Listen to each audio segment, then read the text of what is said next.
Bem, com muito prazer recebendo o Ciro Gomes. Não preciso apresentá-lo, evidentemente, todos conhecem Ciro Gomes. Eu queria agradecer, ter aceito mais uma vez o convite no meu canal. E a questão que eu coloco já para o senhor de antemão é o seguinte: acompanhei, todo o Brasil está acompanhando as últimas decisões, ou do ministro Fachin, ou da segunda turma do Supremo Tribunal Federal, e todas as repercussões. E também vi um conjunto de vídeos do senhor dizendo sobre as nulidades do processo lá atrás, já há um bom tempo. A pergunta que eu faço para o senhor, que muitos me fazem, eu transfiro, é o seguinte: as nulidades significa que não ocorreram nenhum ato de corrupção. O Paulo Roberto Costa, por exemplo, não existiu. Pedro Barusco não existiu. Gedel Vieira Lima não existiu. Os corruptos não existiram. Como é que é possível, doutor Ciro Gomes, fazer a relação entre a corrupção, eles devolveram o dinheiro, só se vão ser ressarcidos agora, e as questões do mundo do direito mesmo, né? Daquilo que todo réu tem direito a um processo devidamente legal. Queria transmitir essa questão ao senhor. Houve ou não houve corrupção? Isso significa que o PT está limpo? Não houve petrolão? Professor Vila, obrigado mais uma vez pela oportunidade de conversar, né, com um dos mais lúcidos homens da imprensa e da formação da opinião pública brasileira, que, sem nenhum favor, eu lhe considero. Veja, esse ponto é nevrálgico, é crítico para que a população brasileira se oriente de forma equilibrada nesse tumulto, nessa montanha-russa, nesse punhado gravíssimo de contradições. Em nenhuma hipótese o Lula foi absolvido, nem na hipótese Fachin, que diz 4, 5, 7 anos depois que a vara de Curitiba não era competente, tendo o assunto sido examinado centenas, não, dezenas de vezes, inclusive por ele. Portanto, é uma decisão, com todo o respeito, que se deve ter à Suprema Corte, aos seus ilustres membros, mas estamos falando da qualidade à luz do direito, do melhor direito. A decisão dele é, no mínimo, esquisita. Mas o que ele diz? É uma espécie de VAR, né, para a gente explicar para quem não é iniciado.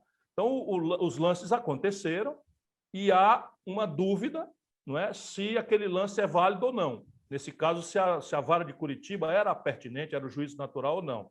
Ou seja, agora ele fez o sinal com o dedo, o Fachin, o ministro Fachin, falou ali no rádiozinho e vai lá para a televisão fazer o replay para ver e tal. O que é isso na prática? Ele transferiu para Brasília, tudo continua válido, salvo se o novo juiz que será sorteado, isso é a decisão Fachin, não considerar válidos, mas o juiz pode validar tudo e, muito rapidamente, estabelecer uma nova sentença. Ou seja, ninguém absolveu o Lula, apenas se disse que o processo que devia ser julgado em Brasília foi julgado em Curitiba, o que a gente chama em direito de incompetência ou de negação do juízo natural.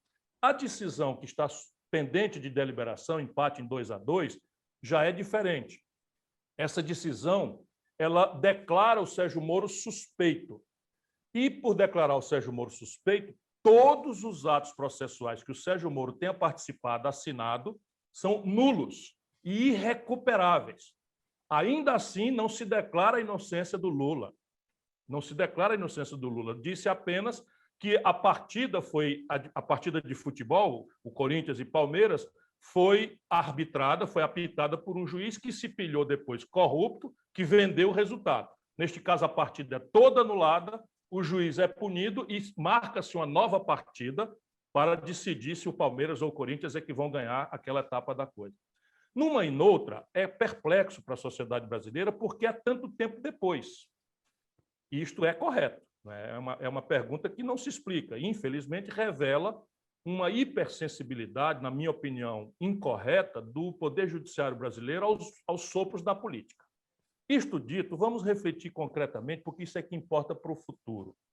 A corrupção, a ladroeira, foi uma ferramenta sistêmica do modelo de poder do lulopetismo.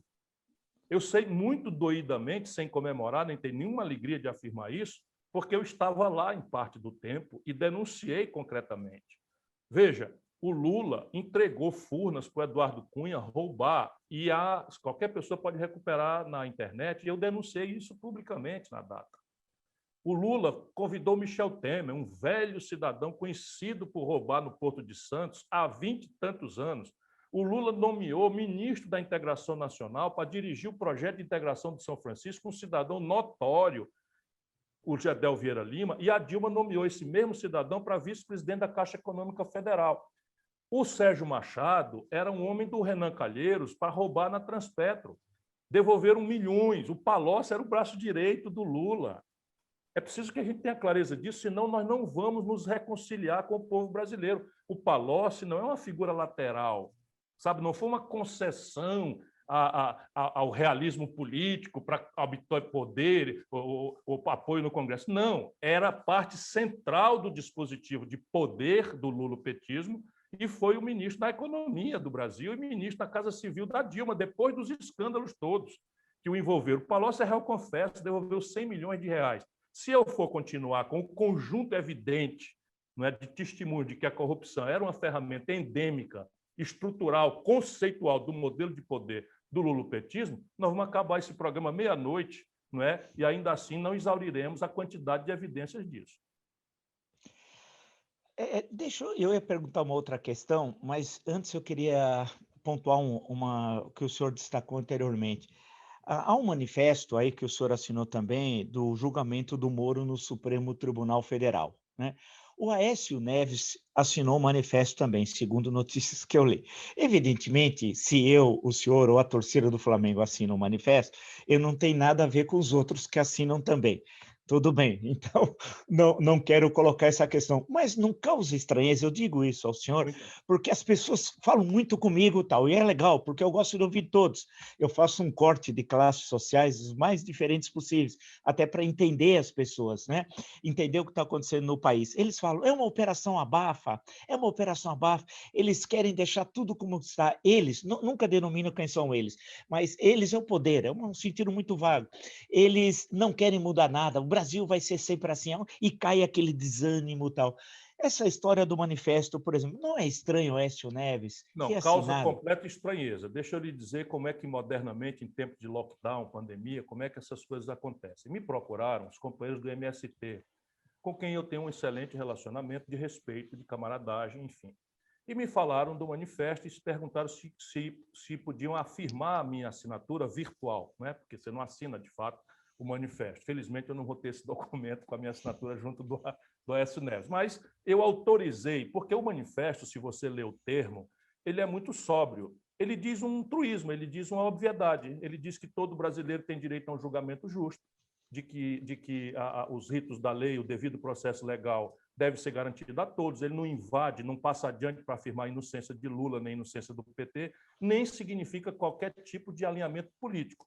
Eu sou professor de direito, sabe? Como o amigo já anunciou, faz 7 anos que eu denuncio as arbitrariedades do Sérgio Moro, boa parte porque eu sabia que o Sérgio Moro, ao parecer o grande valentão, o xerife, estava semeando nulidades que, no fim, quando a imprensa parasse de prestar atenção na novela Lava Jato, e não deu outra, tudo seria anulado. Eu sou profeta? Não, eu conheço o Brasil com grande intimidade. Eu sabia o que tinha acontecido com a Operação Satyagraha. A mesma coisa, uma parte do baronato brasileiro pilhado na ladroeira, né? E um juiz valentão, um procurador da República valentão, um delegado de polícia valentão, todos hiperexibicionistas, e tudo foi anulado. A Operação Castelo de Areia teve a mesma característica. Então, o Sérgio Moro produziu um desserviço, professor Vila, deixa eu lhe dizer, boa parte dos apenados na Lava Jato, só para você ver o meu ponto de vista, me processaram, porque ao tempo eu os denunciei como corruptos. O Eunício Oliveira levanta 60 processos contra mim, todos por dano moral, nenhum por calúnia, porque eu denuncio que o Lula pessoalmente deu, né, 1 bilhão de reais de contratos sem licitação, superfaturados por Eunício Oliveira na Petrobras. O Eunício me pôs 60 processos.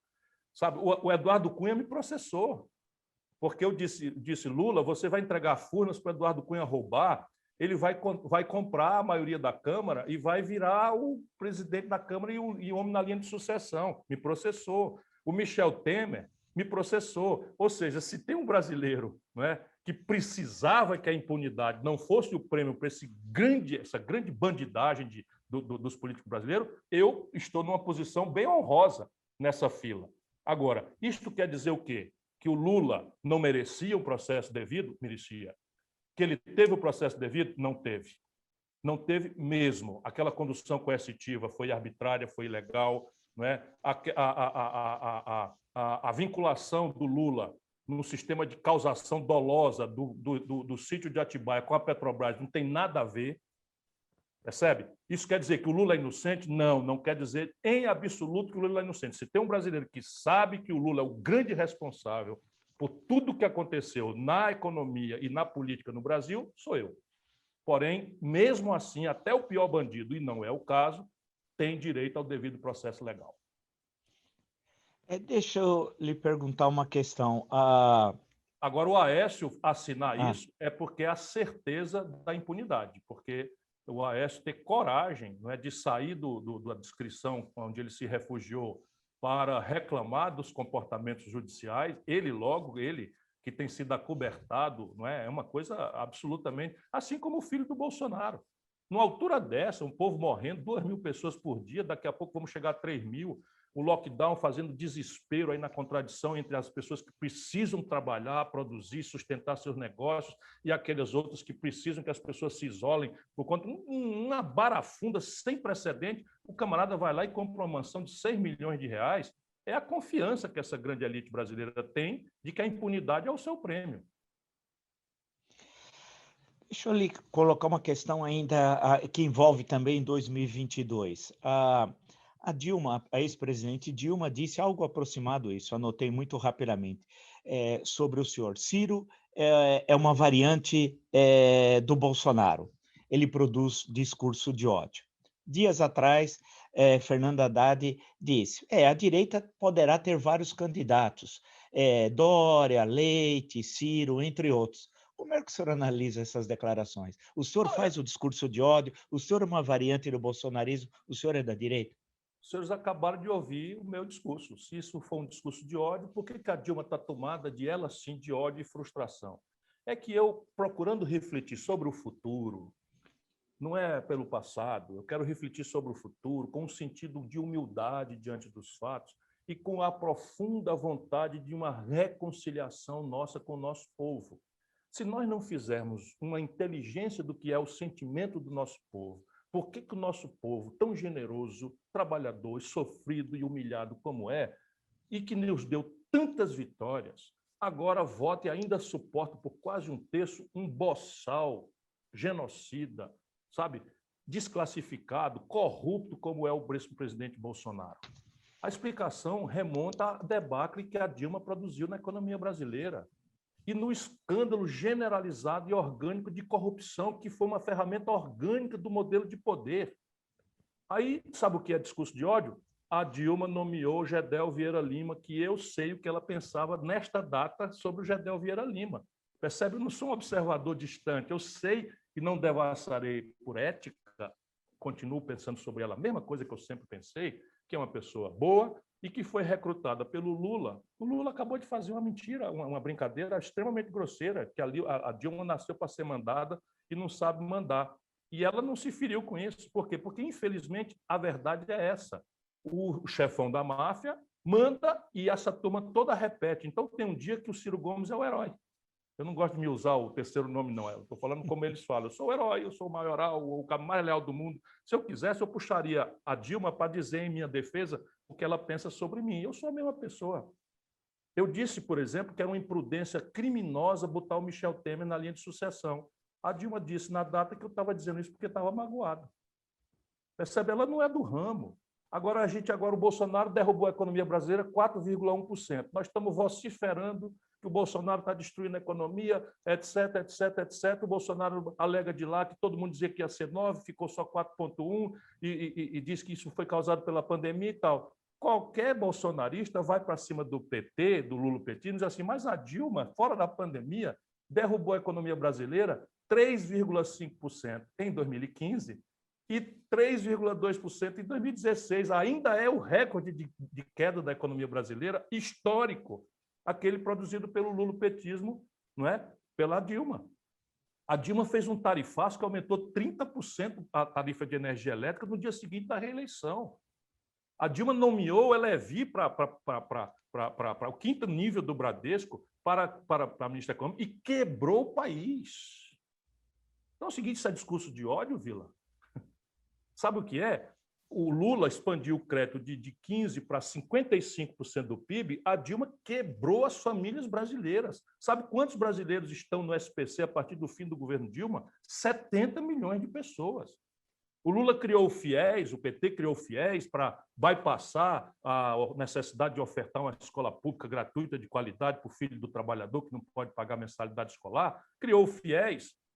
O resultado, por um lado, o Brasil tem os maiores conglomerados de educação privada do mundo, criados durante o lulopetismo. E, por outro lado, hoje, milhões de garotos brasileiros estão com nome sujo no SPC. Isto é que explica por que a sociedade brasileira, que nos deu tantas vitórias, votou numa proporção de 70% em São Paulo, no Rio de Janeiro, em Minas Gerais, no Sul, né, no Norte, no Centro-Oeste, votaram no Bolsonaro. Percebe? Isso eles chamam de discurso de ódio. Por quê? Porque o rei está nu. E eu estou disposto a dizer que o rei está nu. Depois você explica aí para quem não estiver avisado qual é a fábula do rei nu. Eu não faço isso com nenhum prazer. Eu faço isso pensando no futuro do Brasil e querendo, diante da realidade, ter humildade e com um profundo sentimento de buscar nos reconciliar com o povo brasileiro. O cenário para 22, claro que no Brasil os cenários são construídos a cada semana, né? Na semana passada, ninguém imaginaria a decisão do Fachin e nem da segunda turma, que não foi concluída, como o senhor mesmo destacou, tendo em vista que falta o voto do ministro Cássio Nunes Marques. E lembrar que o ministro Gilmar tinha pedido vistas em 2018. Temos de lembrar desse fato. E 2 anos e meio depois é que ele colocou outra vez a questão em votação. Quer dizer, então, o Brasil é um país de difícil compreensão. Para nós, imagine para os estrangeiros entender o Brasil. Então, o Brasil muda muito e rapidamente. Mas olhando 2022, mesmo com todas essas dificuldades, há uma espécie de retroalimentação entre bolsonarismo e lulismo, né? É como se um precisasse do outro para se transformar viável eleitoralmente. E se constrói uma leitura, eu estou até, não devia nem externar minha opinião numa pergunta, mas como eu não sou um jornalista de ofício, minha praia é muito mais a história, se constrói a ideia que cada um tem um terço, né? Isso não tem na minha leitura, mas tudo bem, cada um tem um terço e sobra um terço. Esse um terço está dividido, consequentemente, o segundo turno vai ser sobre os 2 terços sólidos, o lulismo e o bolsonarismo. É uma análise que se repete, se repete, se repete, se repete. O senhor disse nesses dias, olha, eu não vou participar desse circo mambembe, expressão mais ou menos essa que o senhor usou. Como é que a candidatura Ciro Gomes se constrói eleitoralmente? Em que campo político e ideológico? O Ciro assusta a Faria Lima? A primeira questão é assim, todo mundo fala, porque isso me falaram ontem, por isso que eu estou reproduzindo. Ciro assusta a Faria Lima? Com quem Ciro vai estar? Vai ser um candidato solitário? Quer dizer, nessa polarização que ocorrerá, né? Não a polarização partindo do pressuposto que são os dois mais fortes, não. Os dois estarão no processo eleitoral. Se vai ser polarizado entre os dois, eu não acredito, vale destacar. Como é que a sua candidatura se encaixa nisso? Eu procuro resolver esse problema explicitando com clareza o que é que eu penso, o que é que eu proponho e pedindo que as pessoas não me julguem pelo preconceito imagético que eu cause ou que alguém produz sobre a minha real personalidade pública, puxando a minha biografia. Então, eu não vou me apresentar, não tenho essa impostura, não é, de nova política, não sou, eu sou o cara mais experiente de todos. De todos. Se tem um brasileiro que passou por deputado estadual, deputado federal, prefeito, governador, ministro da Economia, ministro da Integração Nacional, candidato a presidente da República 3 vezes, ninguém tem essa vivência que eu tenho. E eu montei uma equipe de... Hoje são mais de 600 pessoas que trabalham da universidade, do mundo produtivo, né, das instâncias comunitárias de organização da sociedade civil, que me iluminam, que me ilustram e tal. E eu escrevi um livro. Escrevi um livro agora, em plena pandemia. Esse livro, para meu privilégio, passou aí alguns meses como um dos mais vendidos do Brasil. Nesse livro, eu procuro esclarecer o que é que o Brasil precisa, um projeto nacional de desenvolvimento, e adianto qual é a base social que esse projeto necessita de ver construída para ser viável. Eleição no presidencialismo à brasileira, a gente não precisava lembrar isso, porque o Bolsonaro é o testemunho mais sofrido. Lá atrás o Collor é um outro testemunho. O Fernando Henrique vem lá de não ser viável eleitoralmente, nem para se eleger deputado federal, para mostrar esta debilidade e vantagem potencial plebiscitária que o presidencialismo tem, ao modo sul-americano, brasileiro, hiperfederativo, hiperfragmentado, do ponto de vista partidário. Então, para ser candidato, eu posso ser com o meu partido. O Bolsonaro foi candidato, tinha 17 segundos na televisão, trouxe do estrangeiro com financiamento ilegal, o Steve Bannon, enfim, passou por cima de todos nós, utilizando essas técnicas novas de manipulação de opinião pública pelas redes sociais, grupo de WhatsApp, e nós agora todos estamos advertidos disso, né? Só não os nossos tribunais, que não conseguem entender que isto é uma perversão central que deforma a democracia, porque a democracia presume um cidadão informado de forma plural. Você tem uma mídia convencional toda alinhada editorialmente com uma única ideia e tem o mundo da internet, hoje, sem nenhuma punição, caracterizando pelas manipulações, e chamam fake news, que é mentira, feita explorando elementos que são fora da agenda real do povo, emprego, salário, aposentadoria, saúde, educação, segurança pública, etc., para excitar as comunidades por sentimentos outros, moralismo, família, religiosidade, etc., etc. Tudo isso é um fenômeno muito sofisticado. Na prática, esse projeto, para ser viável, precisa associar o mundo produtivo, o comércio, a indústria, a agricultura moderna, não é? Com o mundo do trabalho. Com o mundo do trabalho que passa por uma grande revolução que o lulopetismo não entendeu mais nada. Hoje a coach chega na porta de uma fábrica, ninguém para ouvir, porque as relações de trabalho mudaram de uma forma tão grave que a questão mudou completamente de como é que você trata o assunto, não é? E isso tudo esse meu projeto tenta trazer para o debate brasileiro. Então, veja bem, minha vida é fácil? Não. Esse projeto supõe, pelo componente nacional, que o Brasil vai se reindustrializar. Se reindustrializar significa tirar importações sensíveis da vida nacional, ou seja, interesses estrangeiros vão obstruir isso, e eles vão atuar nas eleições municipais, nas eleições nacionais brasileiras, como a gente sabe que a vida é. Concretudes, né? O Brasil hoje importa do estrangeiro gasolina, óleo diesel, querosene de aviação 100% e gás de cozinha. E a política de preço da Petrobras dolarizou as tarifas por conta desse componente importado, e o preço do petróleo, que a Petrobras, de forma prática, monopolista, porque o monopólio legalmente foi revogado, usa o discurso de mercado, mas ela é monopolista. Monopolista não tem mercado, porque o mercado supõe a presunção da concorrência franca, que garantiria, em tese, a melhor mercadoria ao menor preço. A Petrobras, na prática, é monopolista, não há competição contra ela possível pela escala extraordinária que ela tem e domínio do mercado, e ao invés de vender o barril de petróleo para o brasileiro pelo preço que custa produzir, mais as remunerações razoáveis, ela está vendendo pelo preço de oportunidade que ela teria se vendesse em Roterdã. Isto é paradigmático. Isso é paradigmático. Para quem ganhar dinheiro? A Petrobras contabilizou, Vila, 59 bilhões e 900 milhões de reais no semestre de lucro. Quase 60 bilhões de reais. Sabe quem apropriou isso? O acionista minoritário, pela distribuição de lucros e dividendos, e a diretoria imposta pelo mercado, pelo Paulo Guedes, que se atribui gratificações que lhes dão até 17 salários, que chegam a quase 500, quer dizer, quase 2 milhões e 500 mil reais de remuneração de cada um. Só puro abuso.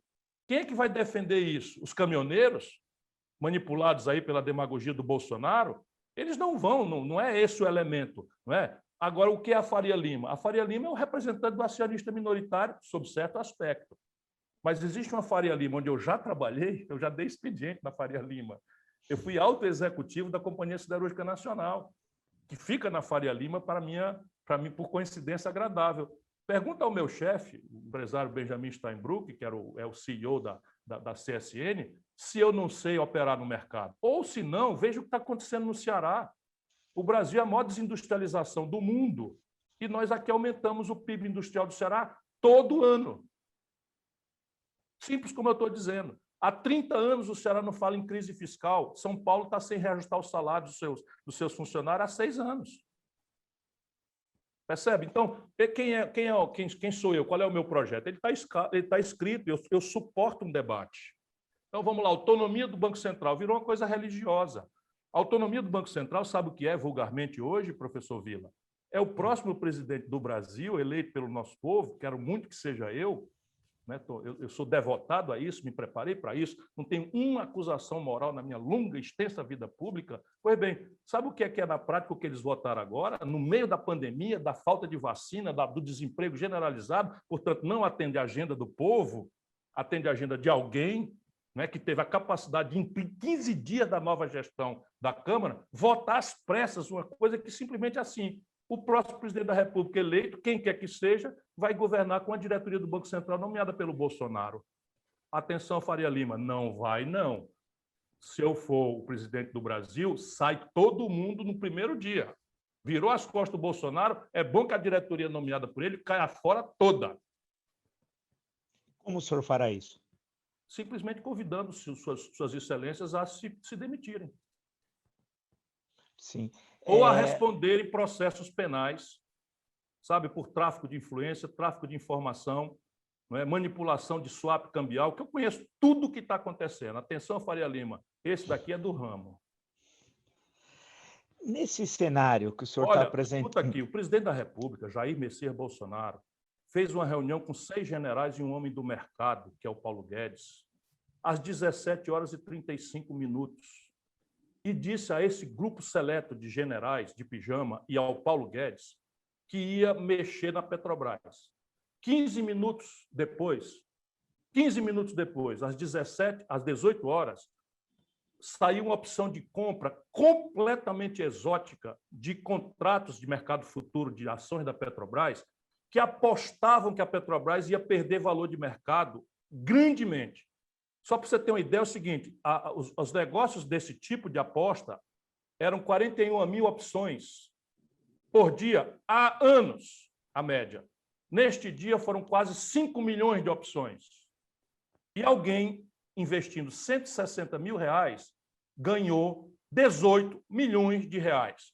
Esses generais de pijama são tudo picareta, mas não entendem como é que se joga no mercado. Quem entende como é que se joga no mercado é o Paulo Guedes. Eu estou acusando dele formalmente? Não. Eu estou dizendo, atenção, senhor Procurador-Geral da República, meteram a mão com informação privilegiada e roubaram 18 milhões de reais do mercado. Isto é crime. Nos Estados Unidos é crime de cadeia. Na Europa é crime de cadeia. A Comissão de Valores Mobiliários Brasileira está calada porque é subordinada ao Guedes. Quem fez esse jogo? Atenção, Faria Lima, esse aqui conhece o ramo. Bem, são tantas questões aí que o senhor coloca para... Professor, faça uma pressão à nossa mídia para cobrar isso, não é possível. Não, claro, não, isso eu acompanhei. Eu lembro quando a Malu Gaspar escreveu na revista Apoio, listando os momentos e realmente algo de estranho ocorreu, de muito estranho. Quer mais? Sim. O Banco do Brasil tem uma subsidiária criada na instância de Dom João VI, né? Não a subsidiária, o Banco do Brasil foi criado por Dom João VI, e criou uma subsidiária para administrar ativos e líquidos, ativos que, por alguma forma, entraram em inadimplência com alguns critérios, etc. Essa subsidiária existe ainda.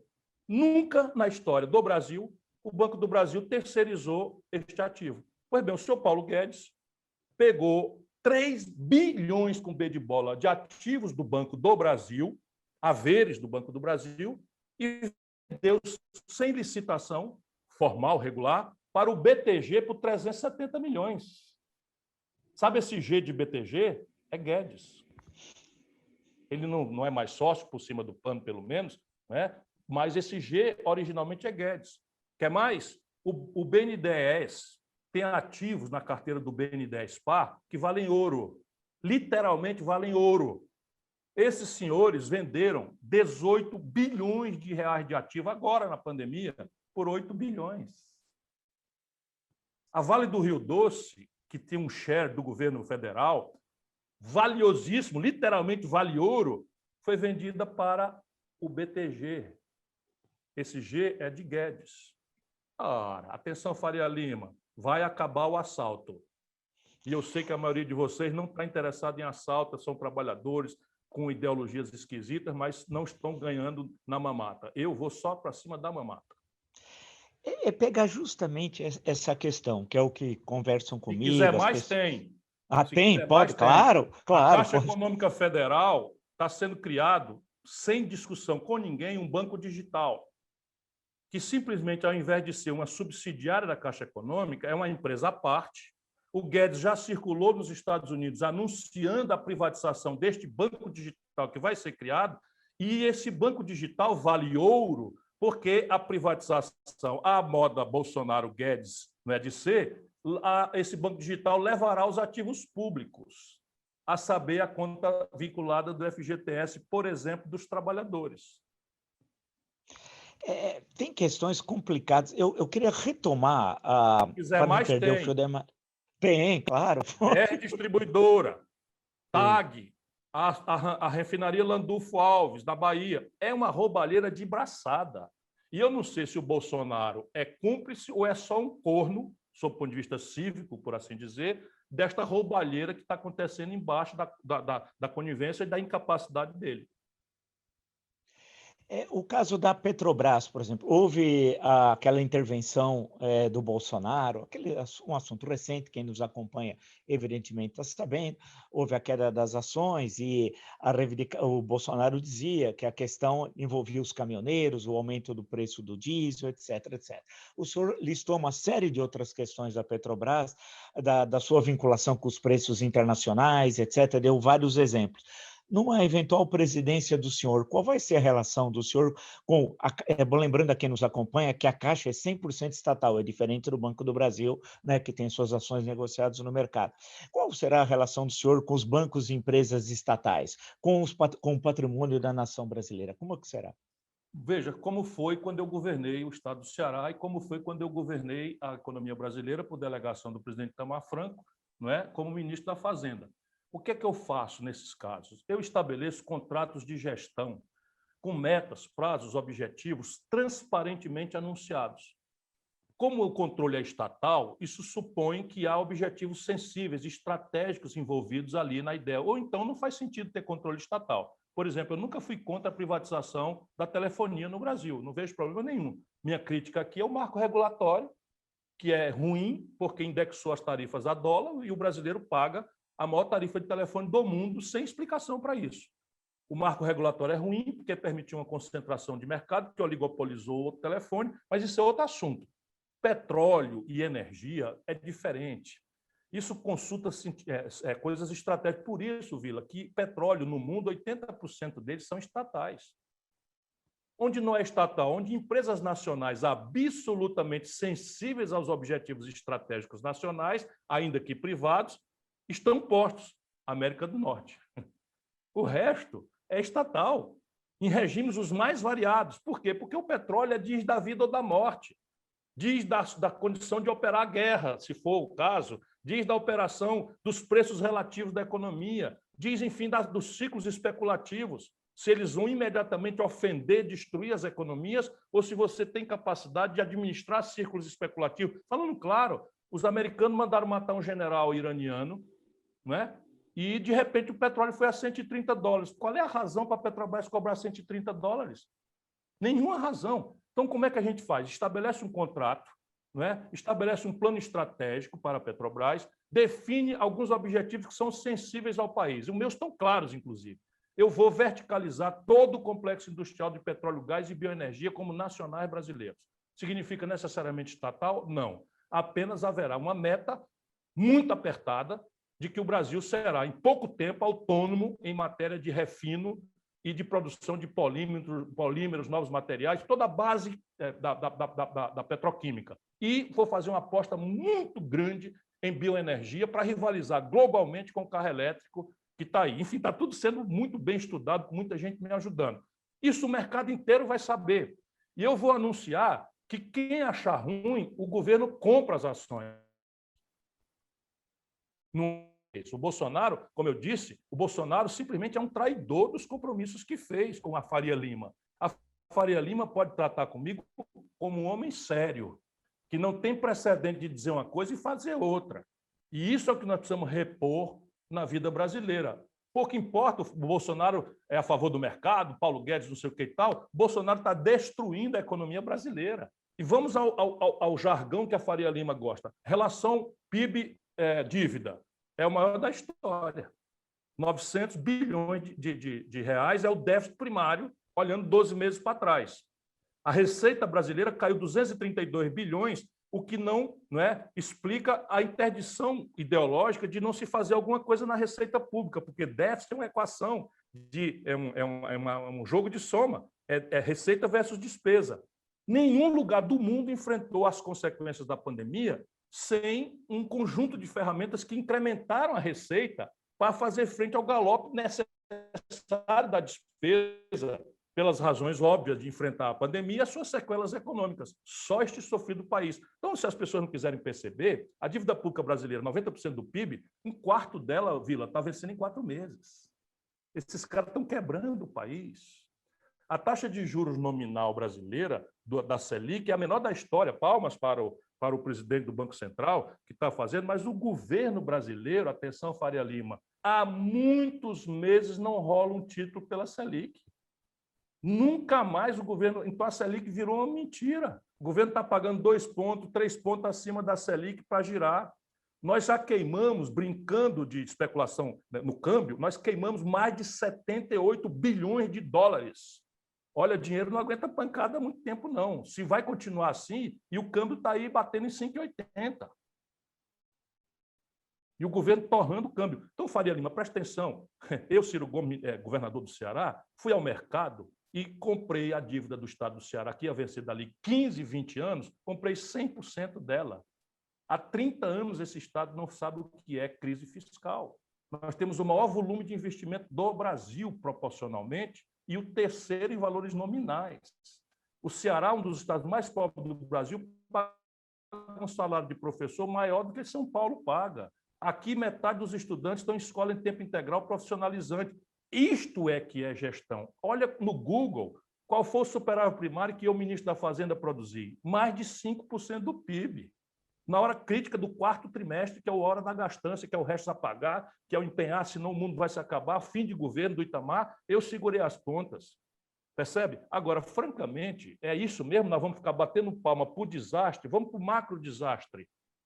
O Brasil, em 120 anos, está experimentando, em 2019, a pior década da história. Atenção, Faria Lima, o ambiente de negócios no Brasil é esse. Faz 10 anos que esse país, que bota 2 milhões de bebês por ano precisando de atenção materna e infantil, que não tem, de comer, de vestir, de ter escola, de se empregar, de qualificar profissionalmente, faz 10 anos que o país cresce 0 de média. 6 anos dessa tragédia, lulopetismo, com a Dilma, 2 anos de Michel Temer e 2 anos de Bolsonaro. Nós estamos entrando para a segunda década perdida. Isso não fica assim.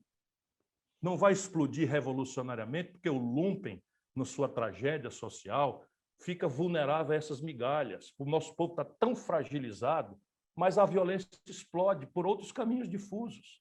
Veja as madrugadas das cidades brasileiras, a quantidade de gente correndo com a cesta nas costas para ganhar R$5, para levar o de comer, com fome na barriga, carregando sanduíche e pizza nas costas para a burguesia. É esse o futuro que a Faria Lima quer para o Brasil? Por favor, vamos conversar. Uma última questão, porque a conversa sempre vai um assunto puxando o outro. Voltar ao cenário de 2022, né? Deve ter a candidatura, se é que ele chega até lá, não tem impeachment, não renuncie. O Bolsonaro, nós não sabemos a política brasileira muito rapidamente, mas se ele chegar até lá, evidentemente será o candidato. No campo mais extremista, dificilmente haverá outro candidato, vai ser ele, vai aparecer um ou outro, mas ele será o candidato. O Lula ou o PT, mas o Lula, tendo as condições legais e agora tem, né, deve ser o candidato. Pode ser que o PSOL tenha outro candidato, que seja o Boulos, ou opte por ser candidato o Boulos ao governo do Estado, a gente não sabe, mas deve ter um candidato, o PSOL, até para marcar posição em 2022. E todos os outros que estão no centro-esquerda, centro ou centro-direita, aí tem diversas candidaturas, né? Do ministro Mandetta, do ex-juiz Sérgio Moro, do governador Dória, governador Eduardo Leite, entre outras candidaturas, e tem a sua. Como é que fica? Quer dizer, como é que, com essa visão de mundo que o senhor apresentou, né, com esse programa, como é que fica a construção de alianças políticas? Com quem o senhor vai estar em 2022? Bom, eu vou buscar essa aliança de centro-esquerda na base da sociedade brasileira, que significa médio, pequeno, grande empresário nacional, com quem eu tenho conversado muito, significa agricultura moderna, não escravista, não predadora do meio ambiente, que sabe, não é, que esse tipo de agricultura insustentável vai sofrer boicote estrangeiro crescentes e mortais. Eu quero conversar com os trabalhadores, não é? Eu quero conversar com a juventude, que não tem os cacoetes nem de ódio, nem de paixões por esse período do lulopetismo e do bolsonarismo boçal, que nos dividiram em bases odientas, e isso está funcionando de forma muito generosa para mim. Do ponto de vista partidário, eu também quero fazer as coisas à luz do dia.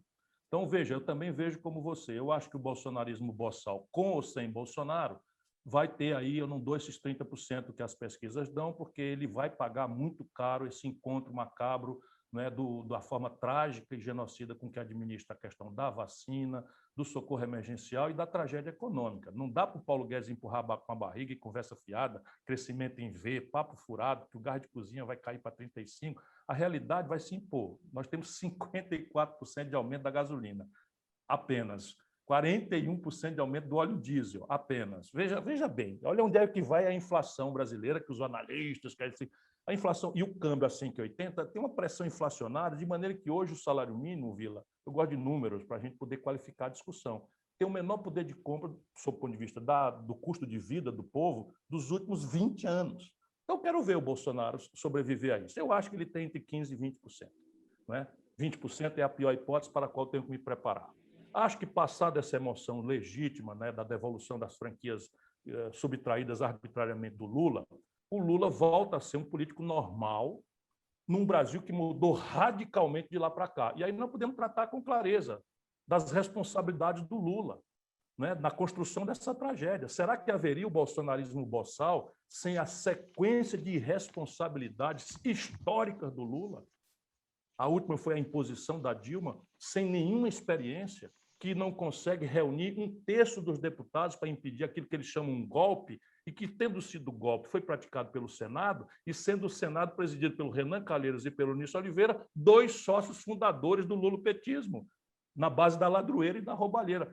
Tudo isto será trazido em nome de uma memória, né, que o Lula vai dizer assim, lembra do meu tempo?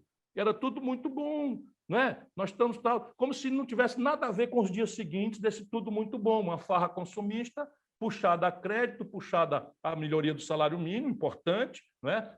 Puxada a uma rede de proteção social que é do ideário neoliberal, do consenso de Washington, e que o Bolsonaro destruiu tudo. O Temer destruiu tudo. Por quê? Porque a única mudança institucional que o lulopetismo produziu no Brasil foi a tomada de Três Pinos. Falando honestamente, não tem nada institucional. Eu nego a obra do Lula? Não, tem coisas importantes, não é? O FIES, o ProUni, a expansão do ensino federal, talvez este seja o mais transcendente, a mais transcendente das realizações. Mas nem o projeto São Francisco o Lula conseguiu concluir, nem a Dilma conseguiu concluir, por absoluta incapacidade, por falta de compromisso, não é, com o que importa para o país e a politicagem. Então, eu vou estar nesse debate. A situação para mim é dificílima. Mas deixa eu dizer, eu acho que o lulopetismo tem 20%. Vamos lá, 25%, que é a pior hipótese para a qual eu tenho que me preparar. Se eu pego a pior hipótese, Bolsonaro 20%, 25% o lulopetismo, tem 55% do eleitorado que não se representam nessa confrontação odienta que nos remete ao passado. E aí tem uma grande confusão buscando esses 55%. Você mencionou alguns, mas a vida está ficando cruel para alguns amadores, né? Vamos ver se o Sérgio Moro escapa. Vamos ver se o Luciano Huck larga o contrato de 300 milhões de reais, sei lá, da Globo e tal. E isso é o que o Brasil, o Luciano Huck, candidato do Fernando Henrique, de certas elites brasileiras irresponsáveis, não é? Querem botar um estagiário, um animador de auditório, para enfrentar o problema mais grave da história do Brasil. Vamos ver. E ele está decidindo se quer um contrato que vai dar muita grana para ele, um horário melhor em vez do sábado no domingo, ou vem presidir o Brasil. Simples assim. Eu vou dizer, olha, isso é uma irresponsabilidade e tal. Aí fica o Dória e eu, vamos lá, vamos ver quem é que representa o que o Brasil precisa construir para o futuro. De minha parte, vou cumprir minha tarefa com todo entusiasmo e o acaso vai me proteger enquanto eu andar distraído. Aspas, Titãs. Boa essa citação. Bem, eu queria agradecer muito, Ciro Gomes, pela entrevista, pela nossa longa conversa aí, Posso ser mais passando... pragmático. Olha, eu estou conversando Sim. com PSB, Rede, PSB, Partido Socialista Brasileiro, que é o partido que era do Eduardo Campos, Rede, que é o partido da Marina, essa figura extraordinária da vida brasileira, que tem sido agredida, insultada, silenciada, mas que tem um papel muito importante, pode ser uma candidata à presidência do Brasil capaz de encerrar também esse conflito. Eu estou conversando com o PV, né? E estou conversando mais ao centro, centro-direita, com o DEM, que está completamente dividido, tem lá o Onyx Lorenzoni com Bolsonaro, tem lá a ministra da Agricultura com Bolsonaro, tem o Rodrigo Maia saindo e tem o ACM Neto, com quem eu tenho conversado bastante e com quem fizemos aliança. E ganhamos a eleição no primeiro turno em Salvador. Né? Então, essa debacle do PT, eu, por exemplo, não participo. Nós participamos de 6 vitórias nas 6 capitais no Brasil nas últimas eleições. E isto é o que me anima. E o Brasil está acordando. E estou conversando com o PSD, que em São Paulo, né, é conhecido no Brasil como liderado pelo Kassab. Vai dar certo isso? Não tenho a menor ideia. Mas é isso que eu transparentemente quero fazer, indicando para as pessoas, para que as pessoas, ao votarem em mim, não votem num caudilho salvador da pátria, que votem numa ideia, num projeto e num conjunto transparente de movimentos políticos que me permitam chegar forte e mudar o Brasil. Legal. Bem, acho que foi uma boa conversa a quem nos acompanha, né, para dentro de uma análise que o senhor apresentou sobre as recentes decisões do Supremo Tribunal Federal, do significado político, das questões dessa conjuntura dramática, a mais dramática na minha leitura da história do Brasil republicano, né, que nós estamos vivendo, e um cenário possível para 2022, né, quando o Brasil vai ter de enfrentar essas questões, se é que eu sempre digo que o Bolsonaro chegue até lá, porque tem no meio, pode ter um processo de impeachment, ele pode renunciar até para garantir seus direitos políticos, pode ter muita coisa. Quem diria que nessa semana tantas mudanças, né, em 2, 3 dias? O Brasil é um país assim, bastante... viu? Eu penso que não é dado que o Bolsonaro estará na sucessão. Apenas temos que nos preparar por humildade diante dos fatos para o pior. Mas a possibilidade dele ser excluído do segundo turno, pelo menos, é real e tem que ser trabalhada pelos democratas do país. Perfeito, acho que foi então uma boa conversa e vamos ver o que vai acontecer com o nosso país e já de antemão já deixo o pré-convidado para um outro encontro para a gente continuar debatendo, conversando e sempre como eu digo no meu canal e digo ao senhor, que é qualificar a reflexão sobre o Brasil. Nós precisamos sair daquele senso comum, da filosofia das massas, como disse certo historiador e filósofo no século passado, e buscar reflexões mais elaboradas, né, que são aquelas que vão poder retirar o Brasil dessa terrível crise. Então, muito obrigado mesmo. Forte abraço, muito obrigado pelo privilégio.